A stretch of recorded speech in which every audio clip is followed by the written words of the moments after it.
उत्तर प्रदेश के एक छोटे से गांव बड़ा गांव में एक बहुत पुरानी हवेली थी। गांव के लोग उसे भूतों की हवेली कहते थे। कहते हैं कि वहां एक जमाने में एक जमींदार रहता था जिसकी रहस्यमयी मौत के बाद से वहां अजीब घटनाएं होने लगी।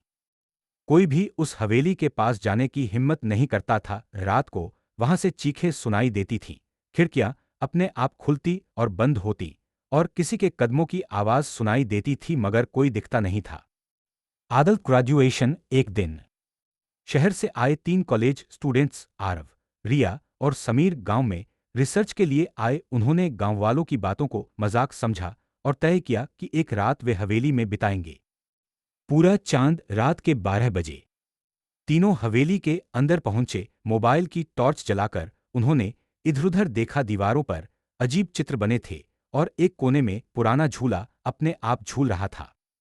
तभी रिया को एक कमरे से रोशनी आती दिखी। जब वे उस कमरे के पास पहुंचे, दरवाजा अपने आप खुल गया। अंदर एक पुराना आईना था और आईने में कोई परछाई दिख रही थी, लेकिन पीछे कोई नहीं था। डर से चिल्लाता चेहरा फिर आईने में वो परछाई जोर से चिल्लाई, मुझे यहां से मुक्ति दिलाओ। और अचानक हवेली का दरवाजा बंद हो गया। समीर बेहोश हो गया। आरव और रिया ने मिलकर दरवाजा तोड़ा और जैसे तैसे भागे। जब गांववालों को बताया तो उन्होंने कहा, हर 100 साल में एक रात जमींदार की आत्मा मदद मांगती है। जो उसे समझता है वही उसे मुक्त कर सकता है।